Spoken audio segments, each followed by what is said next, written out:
Question 1. You will hear a conversation between a clerk from a moving company and a woman who wants to relocate to the United States. First, you have some time to look at questions 1 to 6.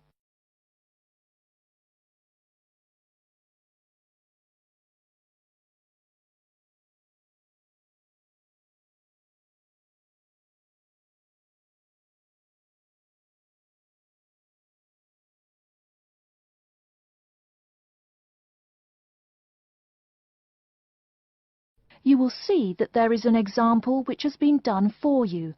On this occasion only, the conversation relating to this will be played first.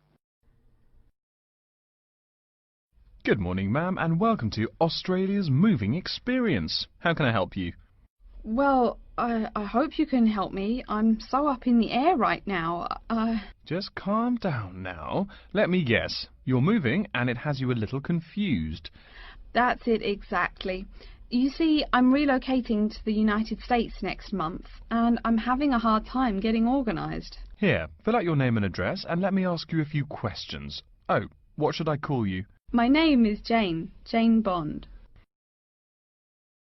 The woman says that her full name is Jane Bond, so Jane Bond has been written in the space. Now we shall begin. You should answer the questions as you listen, because you will not hear the recording a second time. Listen carefully and answer questions 1 to 6. Good morning, ma'am, and welcome to Australia's Moving Experience. How can I help you? Well, I hope you can help me. I'm so up in the air right now. Just calm down now. Let me guess. You're moving and it has you a little confused. That's it exactly. You see, I'm relocating to the United States next month, and I'm having a hard time getting organised. Here, fill out your name and address and let me ask you a few questions. Oh, what should I call you? My name is Jane Bond. OK, Jane, first of all, what's your work phone number? In case I have any questions about things. My work phone is 9463 550. But please try not to call me too often there. My boss hates personal calls. So does mine, ma'am. So does mine. And what address should we ship your things to? My new company is letting me stay temporarily at 509 Clark House.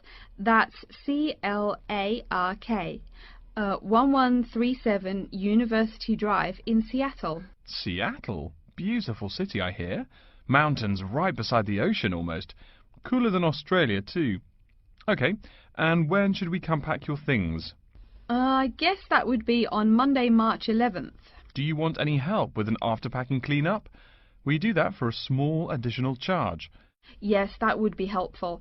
I promised the landlord I'd give her the keys back by 5 p.m. on Thursday the 14th. Great. We'll just schedule the clean-up for that day. That way, the place will smell clean and there'll be no dust. Well, you do think of everything.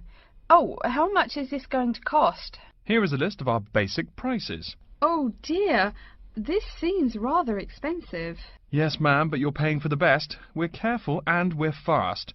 Like we say, the only thing we break are speed records getting you moved. Well, maybe that's so. Oh, I nearly forgot to tell you. I don't want my furniture shipped with me. I won't be looking for an apartment till after I arrive in America. Would it be possible to put my furniture in storage here for a month, then have it sent along later? Of course, we do that all the time. A couple of other things. Here at A Moving Experience, we try to pack your things logically. We don't just throw stuff in boxes.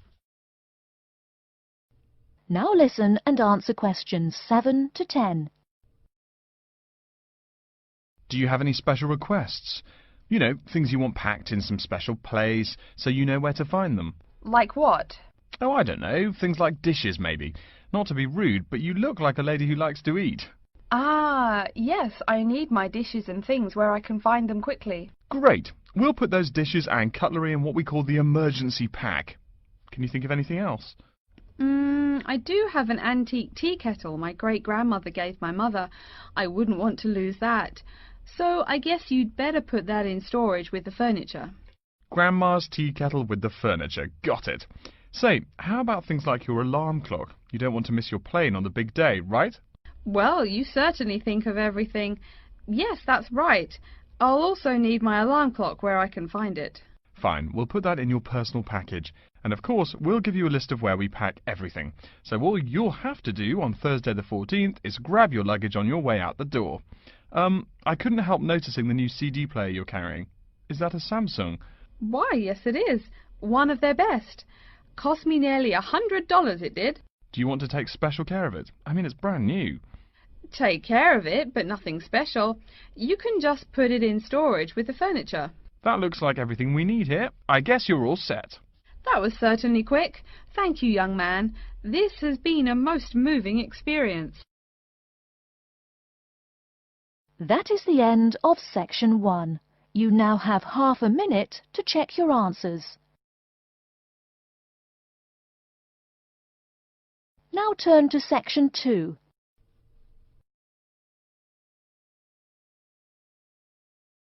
Section 2. You'll hear an introduction to a conference on computer system language learning.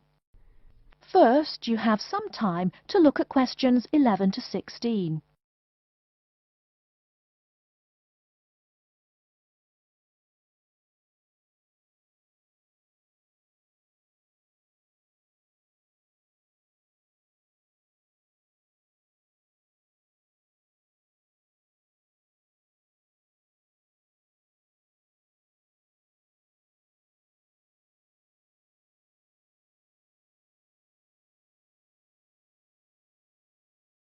Now, listen carefully and answer questions 11 to 16. Good morning everyone, and welcome to the second annual Wallabaloo Conference on Mastering Computer Languages. I hope you all had a good trip. Before we get underway with today's program, let me fill you in as to what's on tap for tomorrow, Sunday, February 19th. At 9 a.m, right here in the main hall, we'll be hearing a lecture from Dr. John Smith about computer as teacher. Professor Smith from the University of Melbourne is a world-class expert in the field of computer-assisted education, and his talk promises to be both stimulating and informative. Immediately afterwards, at 10:30, there will be a presentation of papers by various delegates. That, however, will take place in the garden room on the ground floor. If you don't yet know, the garden room is also called the ballroom, and will be gathering at the west end, the slightly raised area called Level 2. Just look for the crowd. If you get lost, there are signs in the foyer. After all that thinking, talking and listening, I expect everyone will be a bit weary. So at 11:15, there will be a break for coffee, cookies and other light refreshments. These will be available at the aptly named refreshment stand, placed by the door back here in the main hall. Also, if you choose to skip the formal lunch, you can buy a packed lunch at the stand for a reasonable price. I strongly urge you, however, to join us at the formal lunch. That won't be till 1 o'clock sharp, so you have time to stroll about town a bit. We'll be eating at the Seaview restaurant. The restaurant is located right here in the hotel on the top floor. It's a good dozen flights of stairs, so I suggest you take the lift on the ground floor, eh? If you're not fond of fish, there's an all-you-can-eat barbecue available as well. They even offer wallaby meat. After lunch, we'll troop back downstairs to Level 2 in the ballroom for the presentation of further papers, which will begin at 2 p.m. Please try to be on time. I know you'll be a bit tired after lunch, but the ballroom echoes so with people coming in late. Thank you in advance. Once we've heard the papers, we'll break for afternoon tea at 3:10 p.m. No need to walk. The manager of the refreshment stand has graciously agreed to have tea served in the ballroom. He's even promised us some special scones, baked from a recipe of his dear old Scottish grandmother. Then, tea being drunk and scones munched, we'll retire here to the main hall for some closing remarks and questions. So, by 5 o'clock, we should have the conference wrapped up. But the fun isn't over. This is Australia, mates. We'll be flocking to the hotel's own Palm Lounge on the east side of the foyer for an informal reception. You can relax, mingle with the other delegates, and let your hair down a bit. This will run from 5:10 to 6:10, though you're free to stay as long as you like. The lounge manager has informed me that for the duration of the actual reception, you can have all-you-can-drink beer for $20 with purchase of an advance ticket. Now listen and answer questions 17 to 20. And yes, tickets can be purchased from any conference organizer or at the front desk any time between now and the start of the reception. I suggest you come by tomorrow evening to pick up the tickets, since the conference hall only holds 800 people. That way you can also get your journey planned ahead of time and be sure not to miss this truly memorable conference. If you want cocktails, however, I'm sorry, you'll have to pay for those at the regular price. Oh my goodness! Speaking of paying, I see I forgot to tell you a couple of things. The first is about lunch. The charge for the lunch will be $15 for all you delegates. If you have guests with you, the cost is $25 for the general public and $6.50 for children under the age of 10. That's $15 each, not total for everyone. Another item is about the lunch menu. I very much urge you to try the fish. I mean, look at the restaurant's name, the Sea View. As the name suggests, it is a famous seafood restaurant. The chef is a Basque from Spain, and he really gets quite put out when people ignore his fish specialities for burgers or barbecue. If fish isn't your thing, though, try the steak. He makes an exquisite filet mignon topped with blue cheese and mushrooms. Finally, if you'd like to buy a ticket, you can have both lunch and unlimited beer for $35. I should have mentioned that earlier, but I am a bit forgetful. Maybe I should avoid the beer after the conference, eh? Well, I've said my bit. Are there any questions? That is the end of section 2. You now have half a minute to check your answers. Section 3. You will hear a student called Tina asking Professor Van Diezen for advice on choosing courses. First, you have some time to look at questions 21 to 26.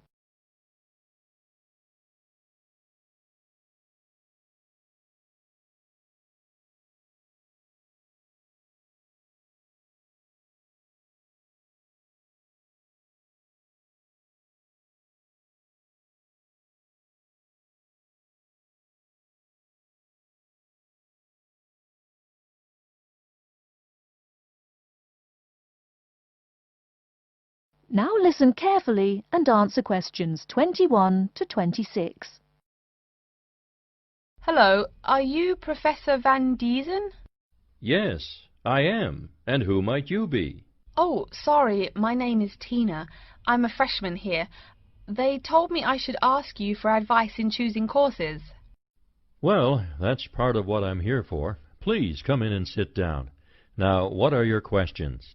I almost don't know. Everything is so confusing. Like, what is a specialized course? Oh, easy. A specialized course is one that is compulsory, meaning it's a requirement for your major, and regular, so you can't place out by taking a proficiency exam. That sounds pretty strict. Then what are all these general courses?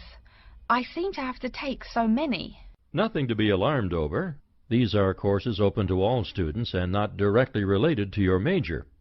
The university offers these general courses to choose so that you can become more well-rounded individuals. For example, I see you're a microbiology major, so it might be a good idea to take some literature or history courses so that you can know something besides all science. You mean these courses are like for fun? That might be one way to look at it, but don't tell the literature professor such a thing. Think of a general course as the opposite of a specified course. A specified course is one that pertains directly to your major. So, can I take any microbiology course I want? Let's see. Oh, those courses used to be open to microbiology students only. The good thing is now it's open to students on a flexible schedule, so it's not only for full-time students. So the answer is yes, if you have the instructor's permission. May I ask you why you chose microbiology? Well, I also like plain old biology too. You know, full-size animals. I might even become a veterinarian. Could I take some biology classes? Well, they are open to full-time students only, which I believe is what you are. I don't know how a freshman would get along with microbiology, though. I mean, most of the students presently looking into it are from off-campus. Off campus? Yes, you know, people who use it in their work at hospitals, laboratories, even a police detective. Why did you choose microbiology, if I may ask? I don't think you quite answered that. Well, eventually I want to be a doctor. At least my dad tells me so. If I may say so, young lady, you seem a little uncertain. Still, I think that might be a good idea for a career. Of course, if you're thinking about being either a doctor or a vet, you should take some medical science classes before you even think of applying to med school. Great! What should I take? There is one small problem. The new medical sciences building is under construction, so there are no experimental facilities available until next year. I'm afraid you'll have to wait, but don't forget to take those courses at the first opportunity. Oh, bummer. Is there any other course you'd recommend for someone like me? Well, since you seem to like animals, have you ever thought about looking into environmental science? No, I never really thought about it before. Is it worthwhile? Quite. In fact, it's the fastest growing subject on this campus. Now listen and answer questions 27 to 30. I'm sorry, I couldn't help noticing the long list of classes you've written out there. May I have a look? Oh, sure. Medical science, statistics, laboratory techniques, medicine, mathematics, computing. My, a bit of everything here. Is it too much? For your first semester, yes. What I suggest is starting out by taking the compulsory courses. Like we said before, the medical science can wait. Consider taking that in your sophomore year. I think I'd put off computing, too. I recommend to all freshmen that I talk to get the compulsory mathematics out of the way as early as possible, so take that one. It'll be one less difficult course you have to focus on when the science lab opens next year, and you have to catch up on classes like laboratory techniques.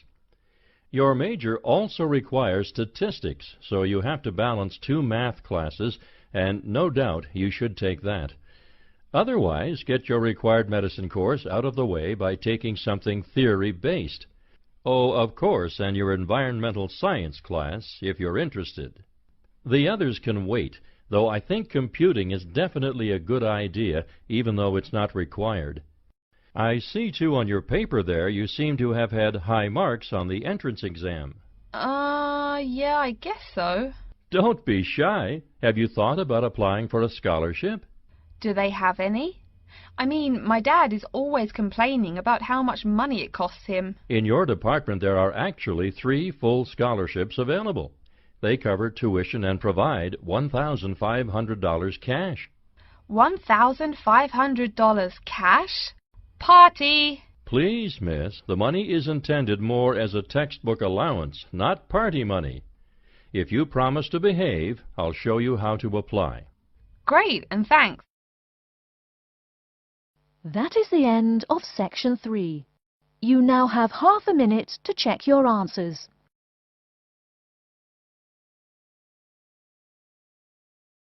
Section 4. You will hear a lecture about how to choose flooring materials. First, you have some time to look at questions 31 to 40.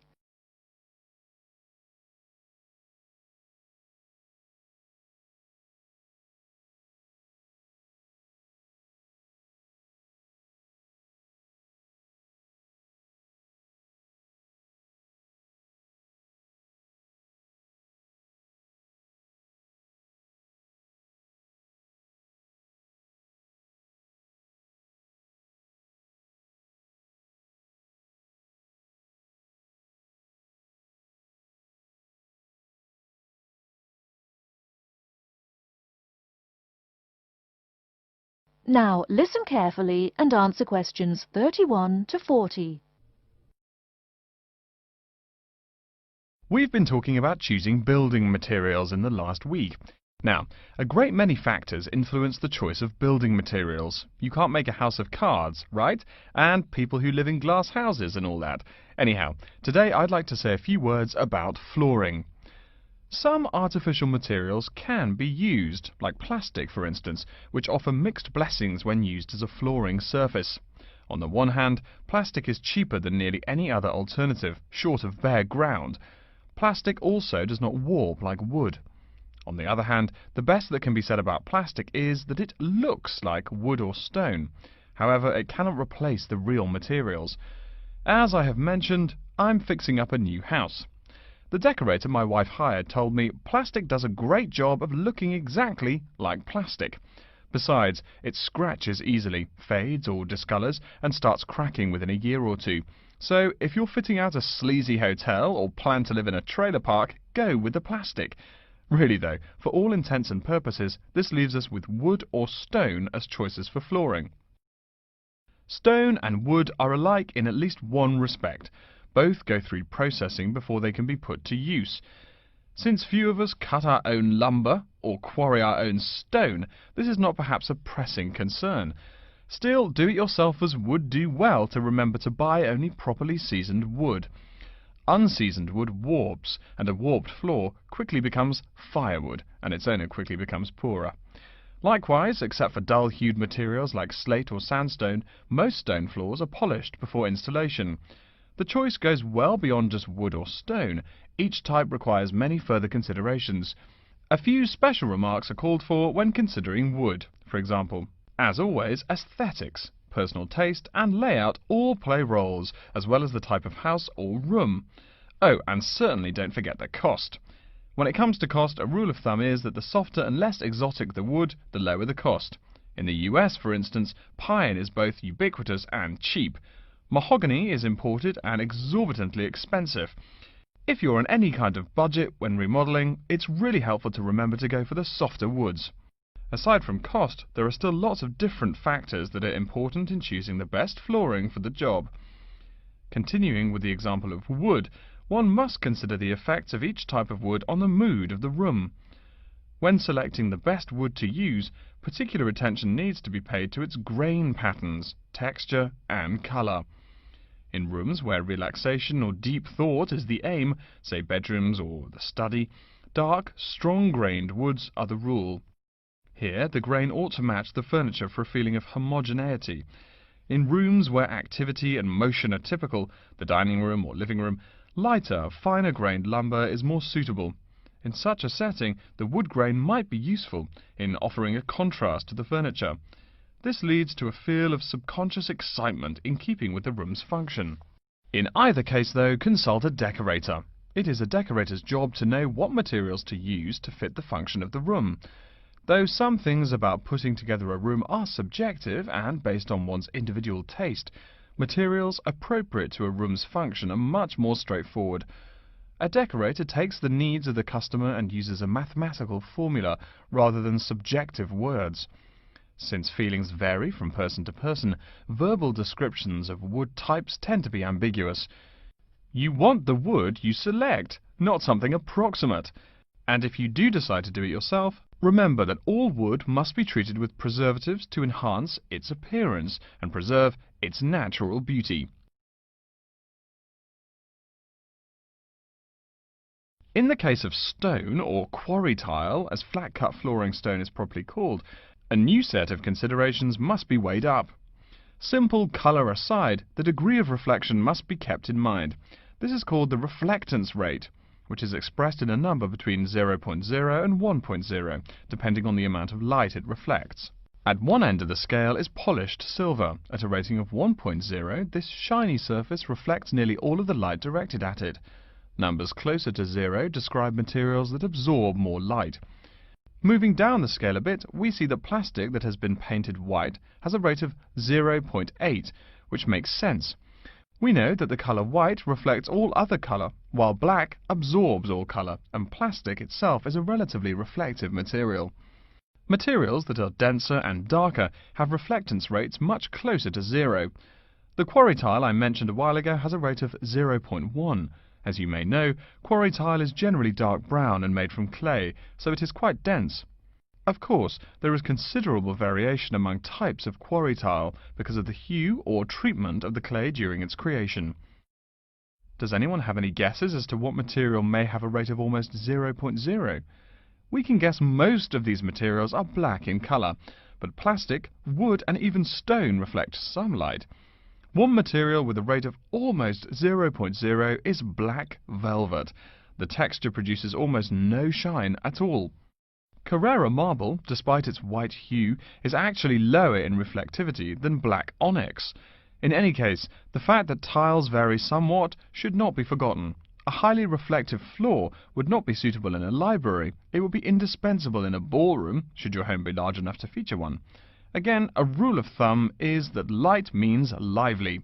Since form and material follow function, one should only use the more reflective materials in rooms where the cultivation and expression of energy is important. Bear in mind, too, that most types of stone cost more than all but the rarest of wood. Of course, there is no reason why some rooms of a house should not feature wood floors or other stone tiles. You can even mix the two. A room with wood panels on the walls can have a beautiful stone floor. My bedroom has white birch walls and a light blue slate floor. The place looks like a Russian hunting lodge. Remember though, go with what feels right for you.